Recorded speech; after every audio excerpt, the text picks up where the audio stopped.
late, little technical difficulties, but everyone's here, so thanks for tuning in. And as you see, Emily is joining us today. She won't be able to make it Friday, so she's jumping on with the regulars, Joel and Lauren. So morning, everyone.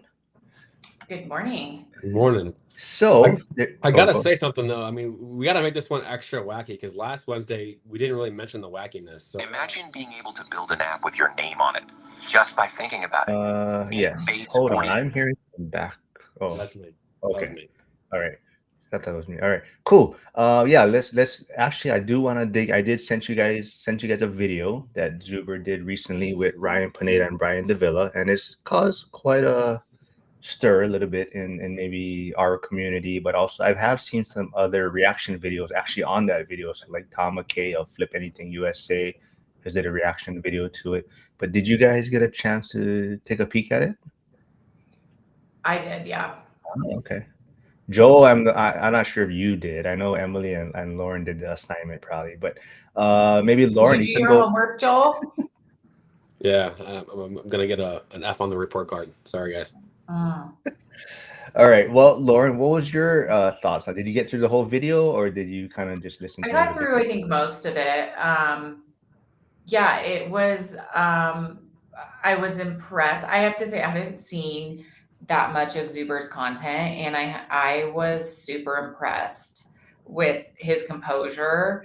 And he just looks like a seasoned investor next to two young bucks who are just kind of complaining about circumstance and the market, and also still completely crushing it, but saying that conditions weren't favorable. So it was interesting. It made me have a lot more respect for Zuber. Not that I didn't before, I just didn't know much about him.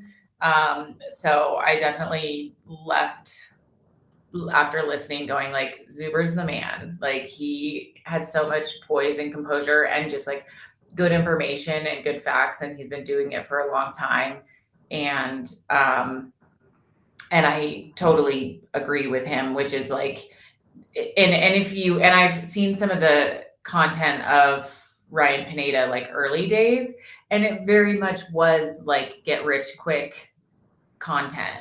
And so I could see how they're feeling a little bit like jaded from the turn of the market because of the time that they got into it. And they're a little bit like, they came off as like fair weather investors and discouraging people from investing in real estate because it's a little bit harder. It takes a year to find a good deal, is very short-sighted. And like Zuber said, yeah, but in 10, 15, 20 years, they're going to have a great portfolio that they're going to be able to retire and have financial security. So yeah, I enjoyed hearing his perspective, and made me even more excited to go to the conference.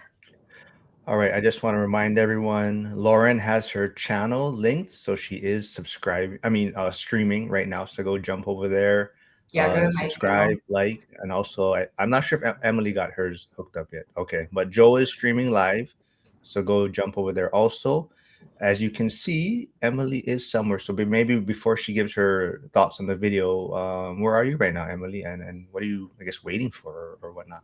Well, so for some reason, my Restream, I'm hotspotting off of my phone, and I've had issues at the beginning. Now it's trying to connect me to my like construction DIY channel, not my real estate. So I can't get it to link over there. So I'm going to keep trying periodically. If it feels like I'm not paying attention, I am. I'm just trying to link that channel.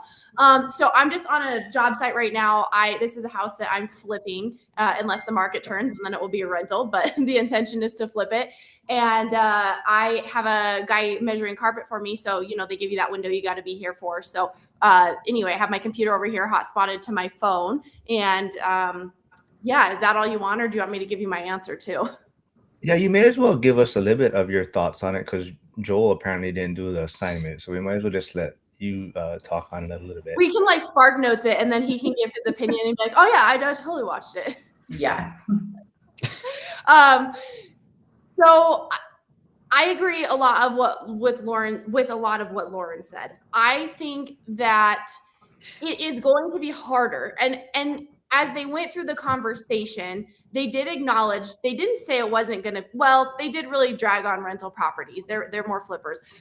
but it's still possible. It is going to be harder. And I feel like when they started, they're kind of this group of people who made a lot of money really quickly in real estate investing and have been really successful in their timeline, but they came in at a time where the market was really good, which I feel like was hard for people that have been in it for a while, because you had these people, I feel like people that were really ballsy, that were really willing to take on risk, grew a lot really fast. And I'm more of a scared, timid investor. So I do a little bit better in harder times where there's not as many people in the market. You're not having to pay these crazy prices because interest rates were great. So everything was really high. And so I agree with what Lauren said too, that Zuber had a lot of data. He had a lot of facts, and I'm not discounting the fact that it was a different time to start when he started, and everybody, as these generations turn over, or these 10-year phases of real estate getting into it, you have different hurdles. So the hurdles in the 90s are different than the hurdles in the 20s and the 2010s, and the people that started in 2019 and the people starting now. It's a different game. But for me, the more people that are afraid of it and don't want to do it just makes it more possible for the people that do want to be in the game to come in and succeed. Like, it's hard. It's not easy. If it was easy, everybody would be doing it and it wouldn't be beneficial or financially, beneficial. But it's definitely something that I feel like it still makes sense. You just have to look for those properties. There are still sellers that they had forbearances, they're in pre-foreclosure, they're in difficult times, and they have good equity, and they would rather sell their properties than go into foreclosure. They're not going to get their equity out, but they're going to come out kind of even. And those people are selling. And so you just might have to put in more offers, and you might not, like Zuber might be able to buy a 5-year-old property because he's putting a ton down because he's been in the game forever and he has a lot of cash. So those aren't the properties I'm going to buy because I am growing. I can't put 50% down and make sense, but it still makes sense. Like, I'll buy an older property, flip it, use that profit to then go buy a newer property and put the money down. So there's a game to play. The game just shifts depending on the timeline you're in the market. And I think that's kind of what Zuber was saying. He was just like, yeah, you just have to like adapt, and it's still worth it. Like Ryan and the other guy were kind of going like, rental is dead. It's not a good time to be buying rentals, like real estate. They were kind of basically saying like real estate's dead. And his point was like, actually, it's a way better market now, because in 2020, 21, 22, there were 7 offers over asking the second somebody put a sign in the ground. And now there's more opportunity for people to find unique properties and different opportunities to find if you're willing to work a little bit for it. Before we let Joel give maybe his thoughts on it quickly, Hyder said, Lauren looks very professional this morning. It's because I'm in a very boring office. That's why. But thank you, Hyder. And Joel V says, tell Joel he is not Batman. If people don't know, Joel's been putting out a lot of content on Facebook, and one of them is his new image of him being Batman. So that's from Joel V. I thought that they were referring to his new wounds, that he's like fighting crime at night. Well, so Joel, give us maybe your thoughts on what you've heard so far. And also that little shiner looking thing on your face. Yeah, what happened there? The Batman thing, just real quick. A couple years ago, I bought a bat phone online, the red, the 1970s or 60s bat line, and that was a tagline. I bought a phone number that was 1866 bat line, and I have a lot of agents that come to me for deals that get declined, and so that was kind of the purpose of that. So that's an old running joke. I got hit playing basketball. Elbowed. Well, I was dunking on somebody, got elbowed. So no. But my thoughts on the whole interview is, okay, I know what Zuber's all about, and Pineda, he's got a really, really massive organization and a team of people that he's running. Like, he's selling coaching, he's doing media, he's doing all these things. He has to be able to generate a certain amount of revenue on each of these entities that he's doing. And so right now, I mean, if you can't make X, Y, Z or 25%, or I don't know what their numbers are on their ROI on an investment, they're not going to do it, because they have so much overhead. And you look at Zuber, right? I mean, he's charging $20 a month for his school community. Like Pineda's coaching's tens of thousands of dollars. Like it's apples and oranges in terms of the profile of the person. So their perspective on rentals, I expected it to be different because these guys, they're like ADHD entrepreneurs. They want to go make all kinds of money and make it happen fast, and that's just not what real estate is. I think that backdrop made the conversation just. I mean, I don't want you to call it entertaining, but like, yeah, they're gonna. It's oil in the water. It's gonna class. It's not gonna sync up in terms of their mindset. So that's my 2 cents on it. Well, it's funny because they're selling like real estate coaching, I'm assuming, but they're not doing real estate. So it's, to me, it just seems like classic YouTuber that isn't really in the game. Like I have a lot of respect for Zuber and what he's doing because there are a lot of people who have a decent social media following that are not in the game, not doing real estate, and are coaching people, and that's actually how they're making money. That is their business. Yeah, I totally agree. I mean, I told Zuber like that was kind of my biggest takeaway. He did a great job, his composure. I even joked about it on school. Somebody did post about the video, and I seriously thought Zuber was gonna pull the Hulk smash from Avengers and just start smashing these two dudes on screen. But he did a great job. I think I want to touch on also is maybe out of all of us on the live stream today, I would say maybe, Emily's doing the flipping side and the real estate side, so she can maybe address both sides of that. But also Lauren, I would say you're maybe the most, it's not spread out, but just you've dabbled in a lot of different spaces in real estate, right? So I think maybe you're kind of like Brian in a sense. You tried the short-term rentals, you had the equestrian farm. Totally. But yet you're still sticking with it and being successful, right? So maybe you can touch on that a little bit. Well, interestingly enough, he talked about how he never was able to replace his income and that he has not become financially free from it. And that he still needs like that active income. And same with Ryan, like he's talked about before how he lost money on his flipping business, and they built this huge machine and this huge monster. And that's just not how I did it. Like everything I did was very concentrated. It's like I did equestrian properties, but they were concentrated in one market, in one area of one market. And I just knew that those were going to work. And so I was able to become financially free in 4 years and replace my income and be able to do this full time. And I'm like spread out geographically, but I am in areas that I kind of like know, or I'll try different types of real estate, but I'm not creating this like monstrous machine where I'm buying 50 properties and flipping them all and,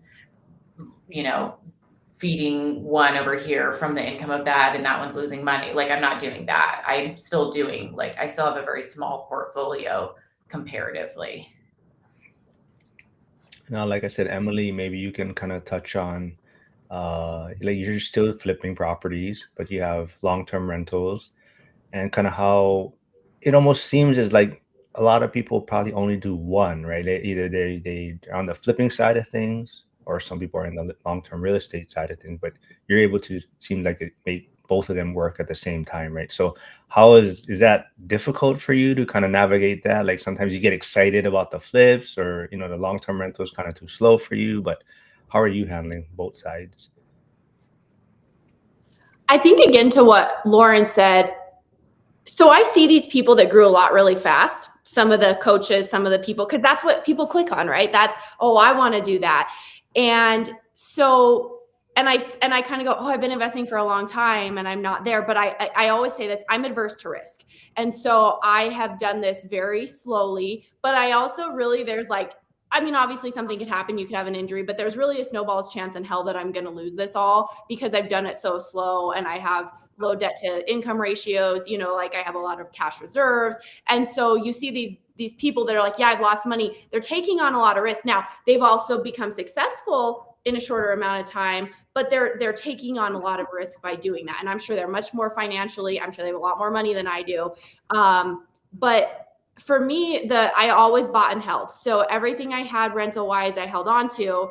And I had a good income as a real estate broker, but not a crazy high income, like if I was like a plastic surgeon or, And so that's why I started the flipping, was because I figure it's a way to inject more capital and buy more rentals quicker or pay my rentals down quicker. And so I do both out of like the second guy, I feel bad to say his name, that was on that conversation. He was saying he still has to have active income. Well, I kind of look at flipping as an additional active income. So flipping is my way to be able to make more on top of the real estate brokerage and be able to buy more property. So it's not really hard to balance it. And everything I do, I look at, okay, if the market shifts, this will become a rental. I can still keep it as a rental. I don't flip anything that I wouldn't be willing to potentially hold on to if I had to. Again, I'm growing much slower, but I'm very comfortable, and I don't have that stress because this has to sell, or I have to be here really late to get this one done, and this one has to be done, or I have this much hard money. I don't want to live that life. That's scary to me. So I'm just much slower, but they go hand in hand, because any flip can be a rental, and the flips just fund the rentals. I know, Joel, you mentioned kind of them having this kind of bigger production, also, selling courses, things. And Troy brings up a great point. He does say, I think what Ryan and Brian were complaining about is that the mentees are struggling to be successful quickly. So almost like they're making an excuse or saying real estate is hard, so that the people that are paying for their programs aren't like, hey, how come this guy's saying real estate is doing well and we're over here struggling, right? So do you have any thoughts on that, on Troy's comment? I mean, I think it's on point for sure. And I think, when you're selling these courses for 10 grand or whatever the number is, and I don't know what kind of expectations they're delivering for make money after 6 months or a year or two, but like they're selling flipping, and that's just such a volatile business, and the ability to buy something under market value and then to sell it at retail, where, I mean, the demand for housing right now is just not there like it was a couple of years ago. So I don't know. I think it's all about the expectations. But yeah, I mean, I think, like you said, justifying selling these courses. So it almost seems as though counterintuitive to selling course. Like, who's going to buy a real estate course when they're saying the market's dead? At this point, yeah. At this point. And maybe they're not, maybe they're switching and not doing that now. But I felt like they were saying, I didn't get to the very end of it, but I listened to a good hour of it. And I don't feel like they were saying flipping didn't make sense or wholesaling. I think they were just saying buy and hold rental property is dead right now. Well, he also was saying wholesaling. He said wholesaling. He was talking about how they've changed the rules or whatever, and the disclosure, and it's making it much harder for people. And I think that he was speaking to probably his mentees a little bit, but yeah, he was saying that it's harder. But then he, in the next breath, was saying he's making 7 figures doing it. So it was a little bit like confusing about what the messaging really was. And isn't it funny how the comments? So I have a lot of thoughts about wholesaling. I'm not fully informed on it, but everything that was a concern about what made it harder was the ethics of it, that you have to give them a disclosure that says they're selling it below market value and you're making a profit. I have always told people that, like, I will have people come to me and say, hey, I know you buy houses, but I know you're a realtor. Would you be interested in buying this? And I'll say, okay, I would buy it for this much, but I'm not going to do inspections, and I'm going to buy it in 7 days, or as long as the title company takes, right? You could put it on the market and it will sell, I think, for this much more, but it's going to take you longer. You're going to have some frustrations because someone's going to want to be able to do inspections, but I am offering you less than you will make if you put this on the market. Ethically, yeah. One, as a realtor, I'm supposed to do that. 2, as a human being that's not a piece of shit, I feel like I have to do that. And so the fact that you have to give someone a disclosure, like I ask people to do subject to and wholesaling, how do you feel about this? Like, what happens when they see your settlement statement and they're pissed and they're like, well, we have this conversation up front. So ethical wholesalers and people doing sub 2 and creative financing, they're doing that anyway. It's not necessarily the money. It's that you can do it quick and get them out of a bad situation.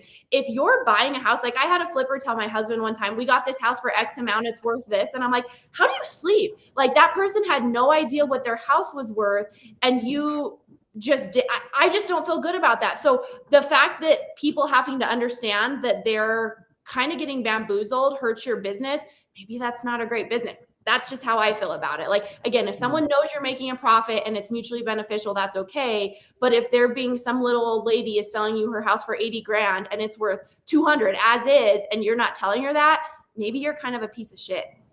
Yeah. Well, I better bring up one of Flavio's questions before I get text message and him getting upset that I'm not sharing his questions here. But he is saying, Emily, most flippers, when they look back, they regret not keeping some houses. And he says you should maybe do a DSCR on those flips and keep them. And I think you've just recently learned kind of about DSCR loans products, right? So that might be something in your future that you're looking to do. And I think he did mention wholesalers. I forgot the exact number. He was saying maybe previously there was 80,000 or I forget the number, but he said a certain number there was wholesalers, and now there's like maybe only 10% of that number. So they've definitely gone down. And Zuber's like, realtors have gone down, lenders have gone down. So it's like a lot of people are exiting the market. But I think the one thing that people did have a difficult time with, and I'm not sure if you guys agree, but was the fact that it seemed like Brian and Ryan Pineda both almost for like 10K a month, 20K a month is not enough, right? So Yes. like one of the comments on that video, this individual says, Ryan and the bald guy are out of touch with reality. If you're able to make and live off of 10K a month from real estate, that's great. So do you guys have thoughts on that? Like they were saying, like, 10K, that's it's not enough kind of thing. Mm-hmm. And I think that goes back to Joel's point, which is like these guys have created huge overhead for themselves that the 10K wouldn't be enough for them, 10 or 20. But yeah, and that's the thing. They're not speaking to the average. They're talking about average investors like, oh, the market's not good for the average investor. And then they're like, you can only make 10K a month. I'm like, for the average person, 10K a month is life-changing. So there was a lot of, I feel like there was a lot of that kind of like in one hand, they're saying they're speaking for the average person. And then on the other hand, they're totally out of touch with the average person. Emily, quick question for you. In your market in Montana, Wyoming. It's in Wyoming. Yeah. Wyoming. What would you say is like, okay, I'm a family of 3 or 4, a couple kids. I'm going to go buy an average home in your market. Is it 400,000? Is it 700,000? What's the average price? I think our median probably right now is like 350, mid threes. Used to be, 10 years ago it was 240 something. So it's gone to 100, but 350 probably. Oh, okay. Okay, cool. I was thinking it was higher than that for some reason. And the point I was going to bring up is like in some markets, you can take California as an example, or the DC market, or a few others. Like you may only be able to find a $500,000 or $600,000 house that's entry level. And then you're talking about a mortgage payment of like $4,000. And if you make 10K a month, and that's the other thing I was going to bring up too, is like you have all these people online talking about their business or their coaching or whatever, and like I make 6 figures a month, or I make 50 grand a month. Okay. Are you making that in top line revenue? Is that your net income? Is that your operating? Like what is that actually? And so if you're making 10K a month, is that before tax? Is it after taxes? Is that net? Because like 10K a month, after you take taxes out and mortgage payment, like there isn't a whole lot left if your mortgage payment is $4,000. Yeah. So I don't know. 500 is really like a nice, pretty like new construction expensive house is like 550 here. So, but then a lot of stuff in the 2s that is where people want to be around, but 350 is probably the middle. I do want to comment because I'm looking at some things in the chat. I do want to clarify on the wholesaling thing. I don't care. So as an investor, I don't care about buying a wholesale and a wholesaler making a profit. I understand they are doing what they're doing to make a profit. What I want to clarify is when you as a flipper or you as an investor or you as a wholesaler are buying from a homeowner. Now, I fully believe you're responsible for your own choices and you have to educate yourself. I personally would feel unethical if I got a crazy deal from somebody and I was underbuying a house significantly and I knew that and I didn't tell them that. I'm talking about the person I'm buying the home from. I feel bad if I tell them, hey, this is way less than the house is worth, but I'm going to do it quick and cash. And they're like, that's okay. I'm on a timeline. That's fine. But if I'm misrepresenting the value of their home and getting a house for way less than it's worth, and they don't know that, I do not, as a human being, again, yes, it's their responsibility to do their research.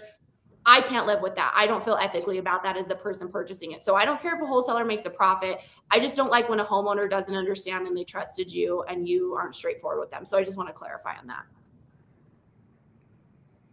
Now, the one thing I do want to also bring up that people have been mentioning is that a lot of people may not have realized how much Zuber was making with his W-2 when he first started investing. So for a lot of people, maybe, they don't really, Zuber, I believe, was making 400K around or so. No, I think it was like 6. They were adjusting for time. He said Yes. 400 is best, 400 on average, and they said 6 was like comparable to today's dollars. Oh, okay, gotcha. And I think the other part he may not have mentioned was that I think Olivia, his wife, also had a high W-2 income job. So that was part. So that started his journey, right? They were making a lot of money, but they were spending a lot of money, and they finally realized like this is not the way. So I think almost what they did was they basically just lived off of one income, and then were investing the difference, and that's how they scaled. But I think $500,000 income. Yeah, but that's where some people are now like, wait a minute, Zuber is trying to do this one rent at a time type of advice, or I guess you want to say. But then people are like, I'm not even close to making 400K a year, right? So how am I supposed to do it when he had this high paying W-2 income job, right? So I think that's where some people are trying to relate now with Zuber and how do I do it when I'm only making 100K a year, right, or something, right? And which is still great, but I mean, it's not the 400K that he was making at that time, right? Yeah. So, do you guys have any It's very thoughts? valid. I mean, that's a lot of money even back then, especially I mean, on a dual income. Yeah, but then the question becomes, okay, well, how many years of Zuber's career did it take for him to get from what did he start at 40K and then got to 400K, or what was the journey like? Because the sooner you start, the sooner you have the awareness of how real estate can change your life and build wealth. The sooner you start the time clock to build wealth. And so the messaging, I think, is in my mind is it doesn't matter where you are, just start in your lane, start in your entry level amount of price, and by just getting in the game, then you let time work for you. So I think, I can see how it could be hard to see that for someone making 400K, but he didn't start there. I'm assuming. Yeah, he didn't start there. That's kind of just when he decided to start, I think, investing in real estate, right? So yeah, definitely, I hope people keep that in perspective. So I think that also helps the people that are feeling like they're behind, right? Like they're like, Zuber did it in 10 years, or how did he get so successful when I'm over here in year 5 or whatnot, and my properties ain't even close to cash flowing the same amount. But so just keep that in perspective that Zuber did have a very well-paying W-2 income, right? And it definitely helps. And that's also why he's not one of those trying to tell you to get out of your W-2 so quickly, right? He's trying to tell you to leverage that and stay with your W-2 so that you can use that to help, scale your portfolio. Another thing I saw in a lot of the videos was just the fact that it seemed like Pineda, right? I bought 5 rentals in 5 different markets in my first 5 years, and he was just all over the place, right? And I think that's where a lot of people are facing. They're always chasing the next shiny object, right? So what advice can you guys maybe give people in today's market? It is harder, but they're always maybe trying to pivot too quickly. Do you think people are jumping because it's hard in the market that they're in? So like Emily, like you're in your market, you're possibly thinking about jumping in another market, but like what advice can you tell people about the benefits of staying in one market? Well, one, I don't know that I'm the best person to give advice, because first, I do want to say, regardless of this conversation, those guys all have way more money than I do, at least to my knowledge, right? Like and it might be from selling on Kors, it might be from, they're all richer than I am. So I don't know that I'm the person to be giving advice. They're just giving their opinion on long-term buy and hold rentals right now. So obviously they're doing better than I'm doing. But one thing I realized when I started looking at other markets was So I thought, okay, I can invest in other markets because I was trying to remove myself a little bit and not control as much, or I can work on myself. And as I looked at the numbers, my market is good. My market is better than most of the markets I've looked at. One, because I'm not paying a property manager, which a lot of people build that in because they don't want to manage. But one, because I'm not paying a property manager. If I buy everything in my area, I can hire a statutory employee in my state who can handle all my stuff at the point that I want to pull myself out a little bit. And two, we have really good property taxes. Wyoming has no state income tax, things, what you can buy, what you can rent them for. There's areas that are better. But when I look at it all together, I kind of went, not saying I won't invest somewhere else at some point if the deals make sense, but it would be better for me to build a model in one spot and decide, okay, I have to choose to pull myself out a little bit and create a system than to try to go somewhere else.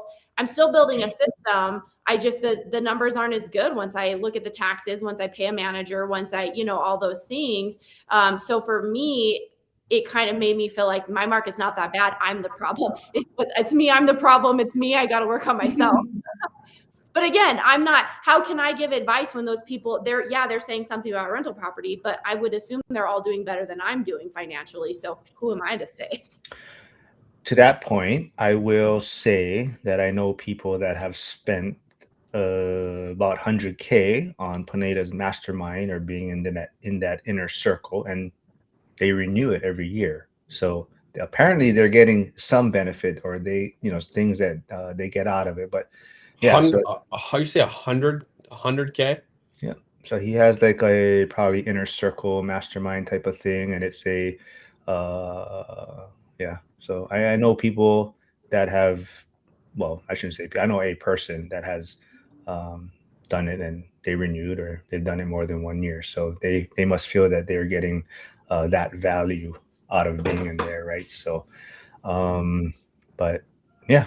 I mean, to me, they're a prime example of the power of social media. Like, I don't think that these guys would have more money than you, Emily, if they weren't really great at social media. Like that, they hit social media, that their money is not coming from real estate. So if we're talking about like as a real estate investor, you're probably more successful based off of what I've heard about how much money they've kind of like lost during it. But they were willing to lose that money because so much of it was about their YouTube channel and about having the image and looking a certain way and getting people to pay them $100,000 for a mastermind because they are real estate gurus. But to me, it just is like attention. Money flows in the direction that attention goes. And if you are out there and people know who you are and they perceive you to be doing a lot of things, like they'll pay you $100,000. So yeah, I think that to me speaks to the power of social media.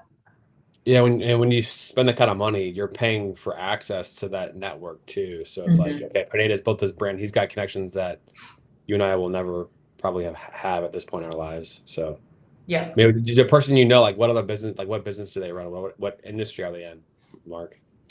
Real estate. I mean, I don't know if they're house flipping and stuff still yet. Yeah, I know some people that were part of his group when he like very, very first started. Like he'd maybe been flipping for like maybe less than a year, and he started his group and then started YouTube. Like he started every aspect of his business as soon as he was kind of like doing the flipping in real estate. So I know a couple of people who were in it during that time, and what they got out of it was the social media part. Yeah. I think the other thing that Zuber talks about all the time, and I think is totally accurate, is that Pineda is a unicorn, and I don't think he doesn't know how to read the room, or maybe who he's speaking to. But maybe that's his persona, or that's his social media, right? So that's who he's trying to attract. But he is a unicorn, and he's able to. He's an entrepreneur, right? So right now he's doing that. I think it's M19 he's doing this golfing kind of mastermind type of thing where people pay to golf, and it's kind of able to network on the golf course, and that's his new business or brand that he's putting out there. But Charles McCune is saying, wait, so if I'm assuming Mike, he's meaning Zuber. If Zuber made 100K and lost 20K, I wonder if I would have the guts to change the way he did if income ratio was adjusted. Mm. Right. Yeah, he's saying like if the income ratio, so like if he's making 400K, it would be 100K loss. Like, would he have, wondering if he would have the guts to change if the income ratio was adjusted. Wait, to change what? The strategy or to change what?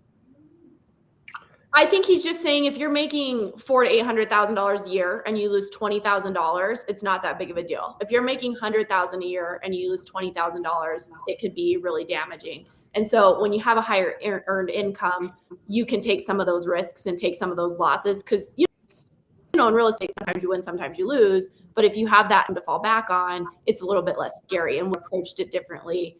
We had a big loss if his income wasn't as high. Yeah, that's a great point. And I think that was the surprising part for a lot of people, I think, hearing Zuber's W-2 income. But I also think that people also do realize that he's not pushing that overnight wins, right? He's telling you it's going to be 5 years of suck. It's going to take, minimum 10 years, just not overnight success. And he's telling you to keep your W-2 and use that to grow, right? Until, maybe the 10-year point. Do you think, let's see, so should rentals be judged on cash flow early or long-term wealth? Joel, what's your thoughts on that? I don't understand the question. Should they be judged on cash flow or wealth or long-term Well, wealth? so some people, they buy a property and they're basing it on the cash flow from day one. Is it successful, right? Is this a good property, right? Or should it be judged on the long-term wealth that maybe this asset will bring? Yeah, you're never gonna be able. You always talk about the 5 years that suck early on. So you got to get over that hump and that realization first. But also the type of real estate that you are investing in. Like if you're investing in Gary, Indiana, where you're looking for cash flow versus, let's just say, in St. Louis in a certain market like Fenton or Kirkwood or whatever, these are decent counties where you're gonna buy a single family property for $350K. You're gonna cash flow $300 a month, or even $100 a month. But the long-term appreciation is going to be solid, like your typical 4% per year, and good neighborhoods that are safe. And so it depends. Like I know somebody who did that. And again, this is very hyper local to St. Louis, but Kirkwood is a very, very nice, high level suburban area. And I know somebody who was single that bought 4 houses in over 12 years, built a family along the way, and he's got over $1 million of equity built up over this time frame, and not a whole lot of cash flow, but the strategy was just to be able to cover the payment and expenses because the appreciation was going to be there in the long term. So you have to know your market and know your strategy. So I think it depends, but 5-10 year horizon, that's the most important thing to be looking at, not just 1 year. I do see Caleb on Instagram from First Responder Finance, who was on a few weeks ago, but he does say, what we don't know is how peaceful their lives are. Success has a fairly subjective definition. If their version of success would put significant stress on your life, then it isn't success for you. Yeah. Totally. And I do just want to say, as we're having this conversation, I think that sometimes people have different goals. And, I have friends who want to have one person work, one person stay home. They want more work-life balance. They have really good systems for them. And that's what happiness is to them. And I have people that want to make tons and tons of money, and that's what makes them feel peaceful. And that's what happiness is to them. But I really hate, for somebody who wants to operate at the level where they're having, where they say $10,000 or $20,000 a month isn't a lot. Imagine if you worked so hard to get to that point and that was amazing for you, and then someone made you feel small about that. So I just want people to realize, please try to be so self-aware of what your goals are, because if you build up a portfolio where you're making $10,000 a month off of your portfolio, that is amazing. And most people don't even make that much in earned income a month, let alone off of their portfolios. And so I really hope that as we watch all this real estate stuff and all these coaches over the years, and used to be on Bigger Pockets, you'd listen and then it was oh, this person works and they have a couple rentals and this is how they built it. And now it's this person has 300 rentals and they're 19, and not everybody wants that life. I love that Caleb was saying that. don't let it diminish what your goals are. And I don't think it matters if you want to have 500 or 1,000 or if you want to have 10, but don't let somebody else's goals make you feel like what you did wasn't good or it was small, because everyone has different things they want to do with their life. And that's amazing. $10,000 or $20,000 a month is amazing. $5,000 and rentals are not passive. I will never say they're passive, but if you're making $5,000 a month on your rentals and you're still working and you love your job and it just supplements that, that's amazing too. So please take self-inventory of what you want to do, because the life that you have to make what those guys are making, like, do you want that?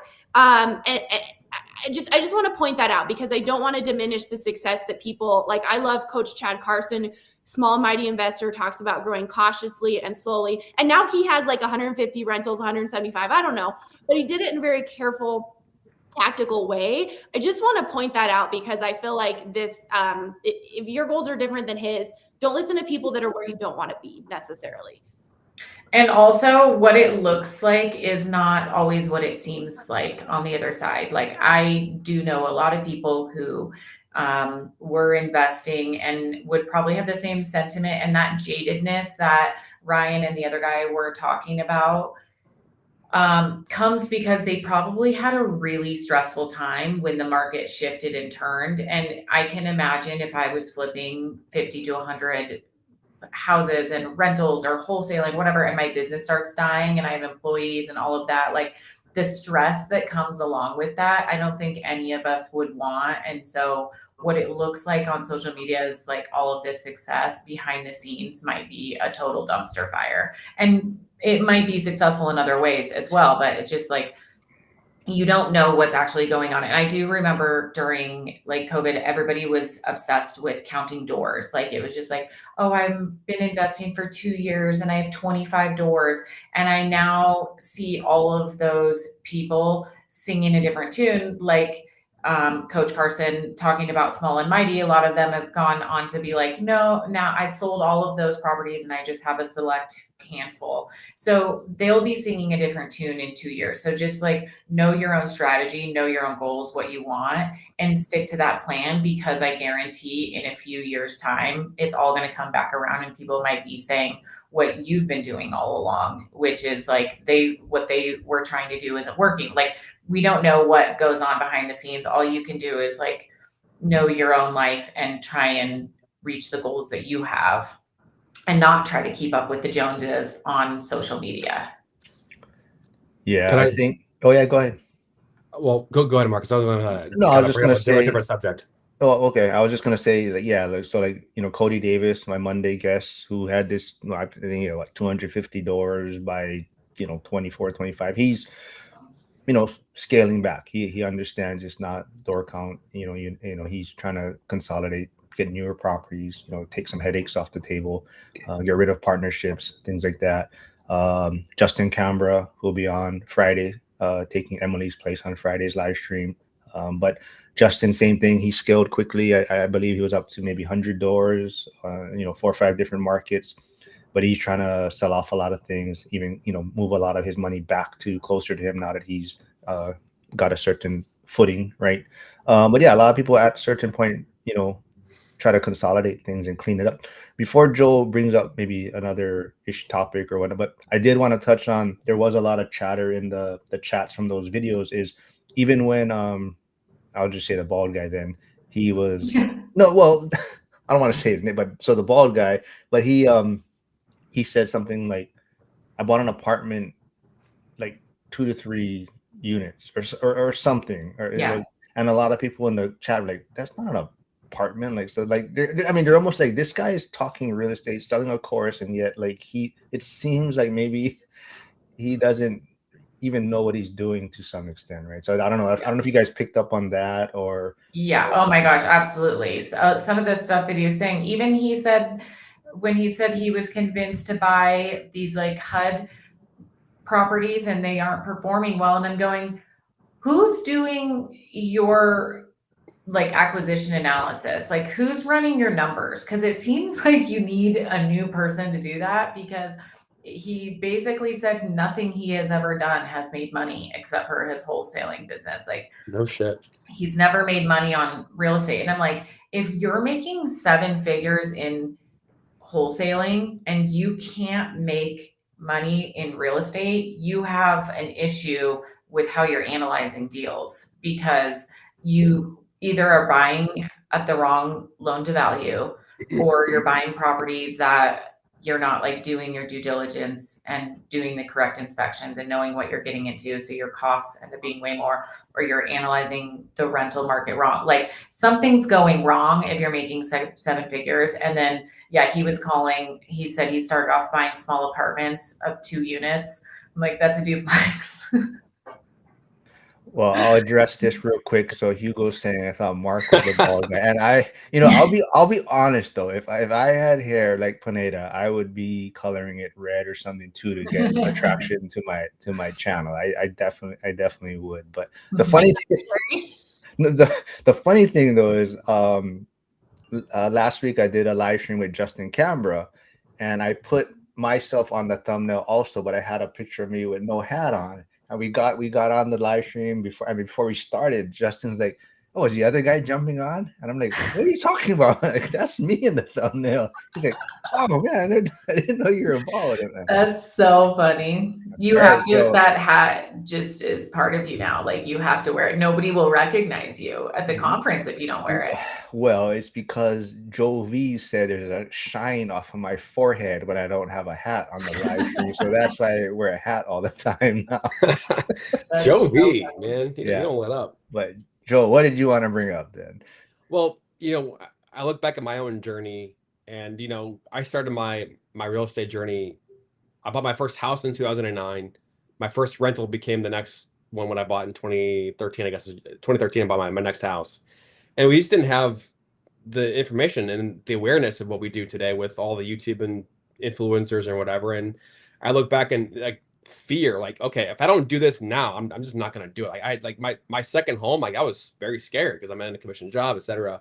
And I think, knowing yourself, and we said that before, knowing yourself, and like when you're spending time on real estate, analyzing a deal or dealing with renters, like it's typically when you're like a low energy, like it's late at night or it's like middle of the day, like it's just like knowing yourself and your energy levels. And I know like that thing I just said, like if I don't do this right now, I know that I'm not going to do it. If I don't do this right now, I'm going to get scared. I just won't pull the trigger.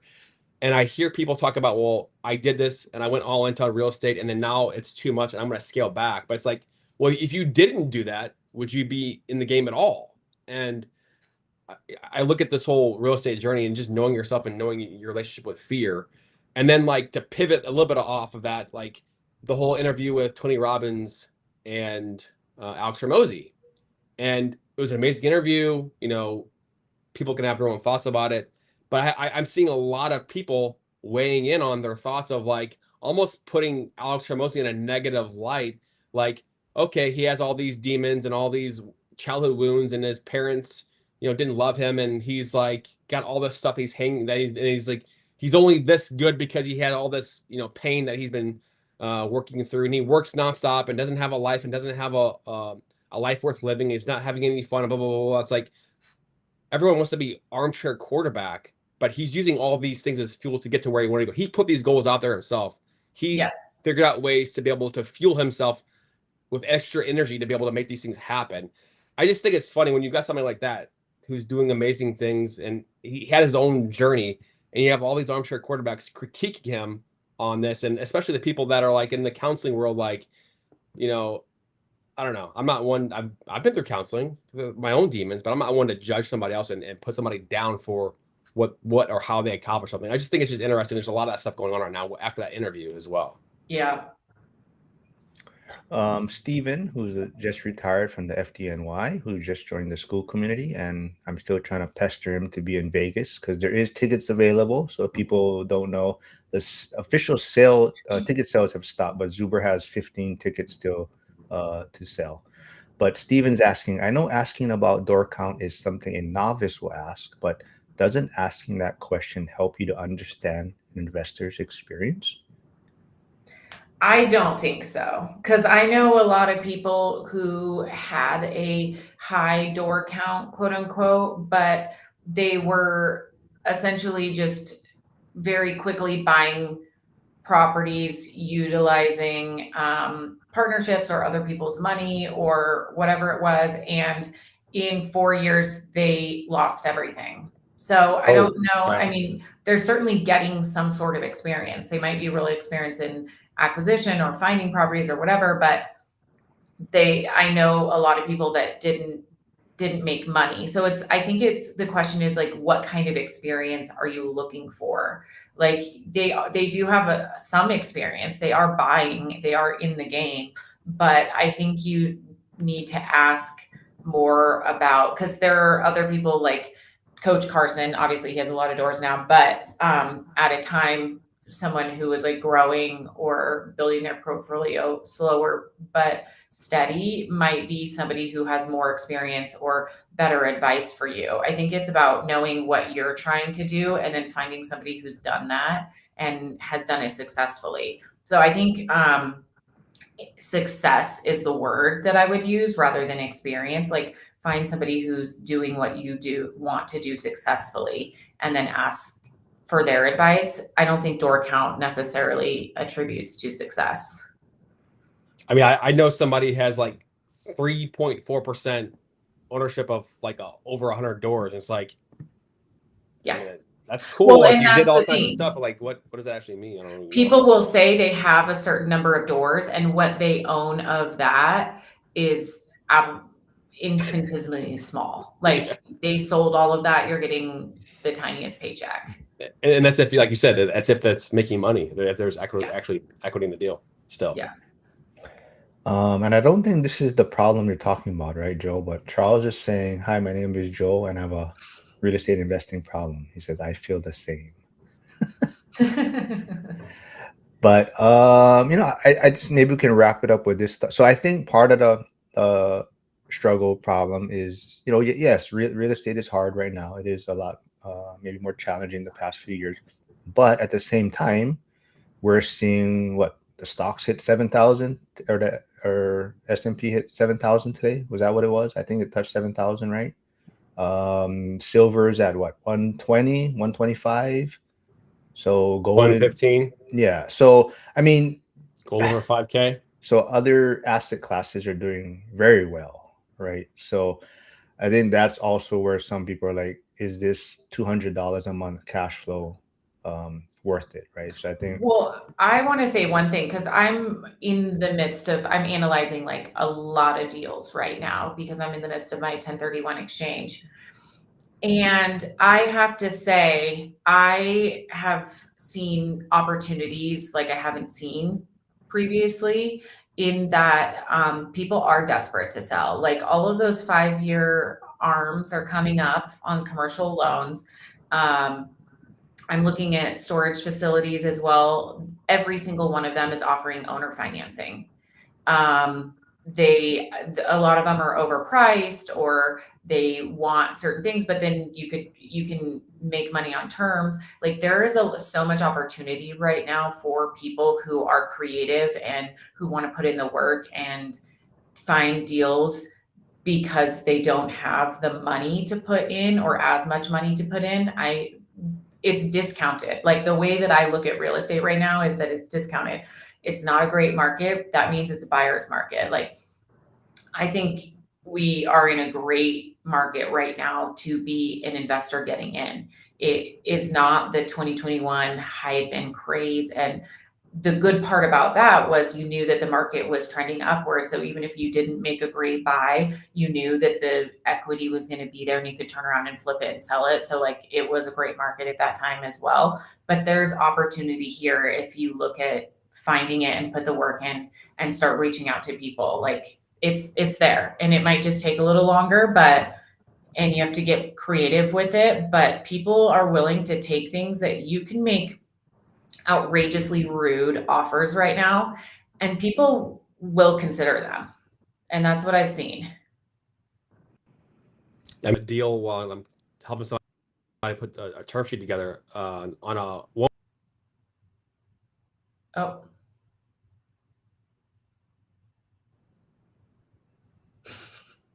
Hello? Are we there? Oh, He's you're back. back. Hello? Yeah.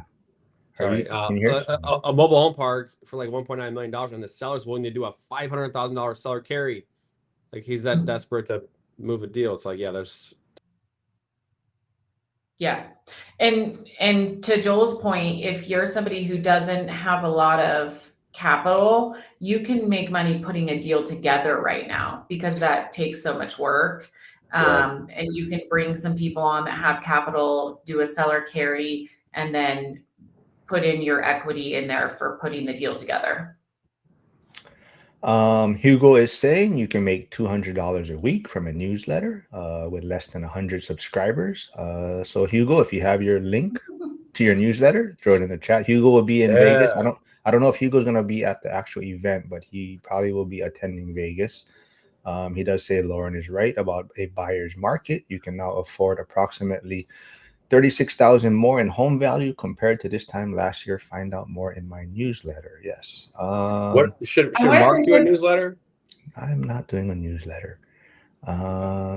We should do, I want to do a little like podcast filming. I'm like, I wish, does anyone know of some sort of company that will come and do like a little setup for us? And then we can all do a little. Well, it won't be accessible to us, but Zuber has a podcast studio set up usually, and that's for so he doesn't pay any of the speakers, but that's his kind of gift to them. So he has this whole production room set up where they can collaborate, people can do interviews and things like that. But there's huge available rooms in the back. Yeah, I'm bringing my podcast. I'm bringing my equipment. So yeah. So I think Dion is going to be recording in the back. Hugo did some recordings the first year he was there. So there's there's like the event area, and then just in the back there's just tons of available space that people might be doing their own little recordings and things. And I'm not sure when you guys are going to be there, but I think like me and Millennial Mike are gonna do stuff on the strip, like walking on the Vegas Strip. And usually they do like a not finance on the street kind of, but they ask people questions, random people like what does inflation mean to you kind of thing, or do you rent or buy and stuff like that. But they have some stuff on the. They make some content while they're there in Vegas. So I think Who is that? Millennial Mike. So Mike is he's a police officer in Seattle area. He was with SWAT, but now he went back to regular Leo. So he invests in Gary. He's the king of Gary. He invests in Gary, Indiana. What day are you guys doing all of that kind of stuff? Or what day are you getting there? I'm trying not to tell everyone when I'm going, but I'm going to be there on Tuesday. I'm already getting all kind of messages like, oh, when is this and when is that, but I'll be there Tuesday. Is Zuber gonna pay you to be like the event coordinator? No, I'm not getting paid anything. Hopefully, you'll get a little studio time. I did last year, but I mean, I'll if he offers it again, I'll glad. So same thing. He offered it to me last year, but I tried to bring in people like Curtis, other people that have channels that are trying to grow. I collaborated with them because if I'm gonna get a chance to use the studio, I tried to bring them in so they could get content also for their stuff. So but yeah, I haven't heard much if he's going to do it again this year, but I'm assuming he is. So he has a whole big podcast studio set up. But yeah, I'll be there Tuesday till Tuesday. I'll arrive Tuesday, and then I'm leaving Tuesday. Wednesday, Thursday is Dion's meetups. As of now, they're at Denny's on the Strip. Depends on how big the venue is, but it might end up at Bubba Gump. They're thinking, depending on how much people are there. Friday, Brandon is having a Denny's coffee meetup for people that can't stay up late and go to the late night Denny's. He's going to have a Friday morning coffee. I'll probably have the Pittsburgh people piggyback off of that. So a lot like Alex Deacon, Jeremy Taggart will all be there on Friday also. And I told them to save that day if they can just meet up for the coffee. And then Saturday, Sunday is the event. And people, some people are going to do Valentine's Day. So they have, they're going to, but I'm sure Saturday, Sunday, everyone's going to be hanging out and things. So, but all three of you are going to be there. So we're excited. Yeah, you guys looking forward to it now? Now that Lauren kind of got a better idea of Zuber, who he is. Like I said, I mean, it seems like no, not. I mean, but just I knew of him a little bit because you guys talk about him so much. So yeah, but just more like his yes, story a little bit. Yeah. But, anything I mean, else? I'm excited. I love conferences. I love being with the people. I'm excited to meet everybody. Monica's here on Instagram. Yeah, Why is she on Instagram? Come over to YouTube. Nobody's there on Instagram. Come on, no, Monica. there is people. There's a Don't say there's convenience of nobody on Instagram. Instagram. Anything guys gonna wrap it up with? I know. I don't know. You guys willing to say when you're gonna be there, Joel? I know Joel, Lauren. What you guys? Yeah, Friday? I'll be there Friday afternoon. I'm like 2 maybe. Yeah, I'm considering coming a day or two earlier. I will. My boyfriend's coming with me, so you guys will meet him. Is he gonna come to the event? No. Yeah, I got him. I got him a ticket. We'll see. Oh, okay, cool. Yeah, we'll see. Well, I think I just saw like 10 people drop off the live after you said that.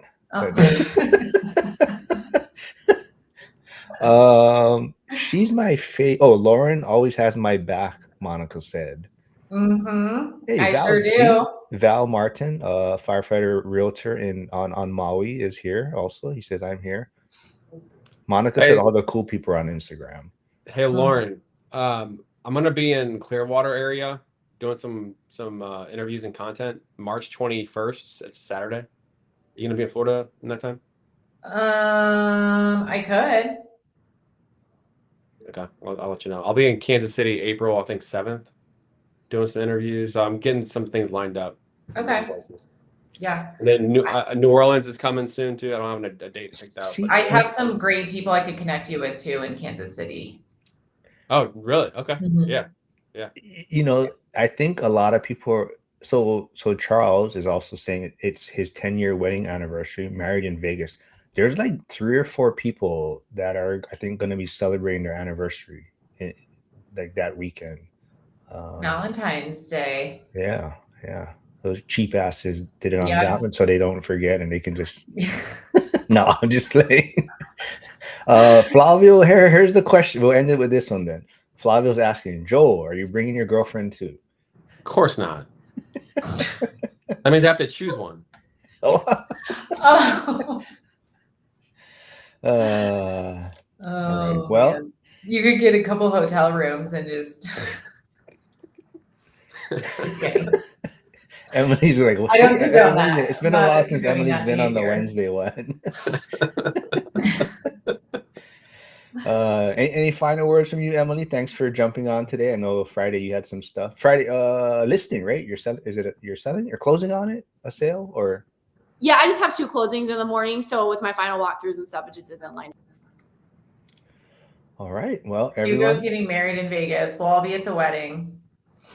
Yeah. Oh yeah, Josh said he's sorry. He's been mixing your guys' names up, he said. I saw that, Josh. It's okay. And Hugo, I saw your message. I'll hit you up. Oh, next year's Super Bowl is on Valentine's Day, Coach Nick is saying. Oh. Wait, I'll see you guys before That's gonna cause some issues for people. Yeah. All right. Well, thank you guys for doing this. It's always fun. I'm glad everyone is here. Emily's what? On the closing, I was like, what? It's about what? Okay, thank you. Yeah. On the closing. Yeah, thanks for doing this, everyone. I will be back. Like I said, I'll be back Friday with Justin Cambra and Brian Waters, Code 3. He's been on recently. He's a fire captain out in LA. He does out-of-state investing in Detroit. But everyone, thanks for tuning in, and I will see you folks on Friday. Thanks, everyone. Bye.